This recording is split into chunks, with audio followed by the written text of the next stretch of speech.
Latest news updates కోసం ఇప్పుడే download చేసుకోండి మీడియా ఎఫెక్ట్స్ యాప్.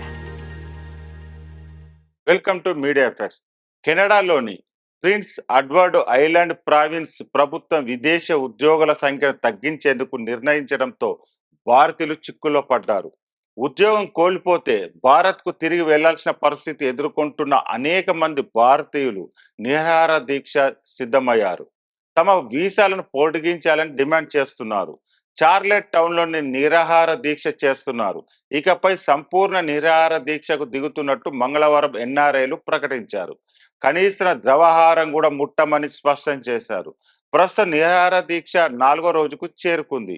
ఇప్పటికే 50 మంది వర్కర్లు కెనడా వీడినట్టు నిరసనకారులు ఒకరు తెలిపారు. అధికారుల నుంచి వేధింపులు కూడా ఎదురవుతున్నాయని పేర్కొన్నారు. వలసల నిబంధనలో ప్రభుత్వం అకస్మాత్తుగా మార్పులు చేసిందని జస్ప్రీత్ సింగ్ సివియా అనే నిరసనకారుడు తెలిపాడు. శాశ్వత నివాసార్హత పొందే దశలో ఉన్నవారు కూడా ఈ మార్పులతో ప్రభావితమయ్యారని పేర్కొన్నారు. తమ డిమాండ్లను ప్రభుత్వం అంగీకరించకపోతే నిరసనలు మరింత తీవ్రతరం చేస్తామని హెచ్చరించారు. విదేశ ఉద్యోగుల సంఖ్య 2100 నుంచి 1600 వరకు కుదించబోతున్నట్టు స్థానిక ప్రభుత్వం ఇటీవల ప్రకటించింది. హాస్పిటాలిటీ రంగంలో కోతలు విధించనున్నారు. ఈ మేరకు నిబంధనలో మార్పులు చేశారు. అంతేకాకుండా కొత్తగా శాశ్వత నివాసార్హత పొందేవారి సంఖ్య 25% మేర తగ్గిస్తామని ఫిబ్రవరిలోని స్థానిక ప్రభుత్వం ప్రకటించింది. ప్రభుత్వం నామినేట్ చేసే సేల్స్ అండ్ సర్వీస్ వర్కర్ల సంఖ్యను కూడా 800 నుంచి 200కు కుదించింది.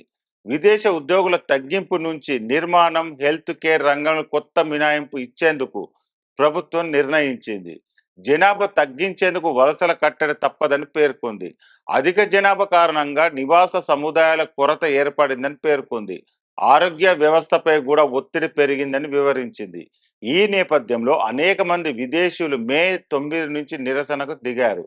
ఇప్పటికే స్థానికంగా ఉంటున్న వారికి మినహాయింపులు ఇవ్వాలని డిమాండ్ చేస్తున్నారు. ఆకస్మిక మార్పులతో కంపెనీలపై ప్రతికూల ప్రభావం పడుతుందని, సేవా లోపం తలెత్తుతుందని హెచ్చరించారు.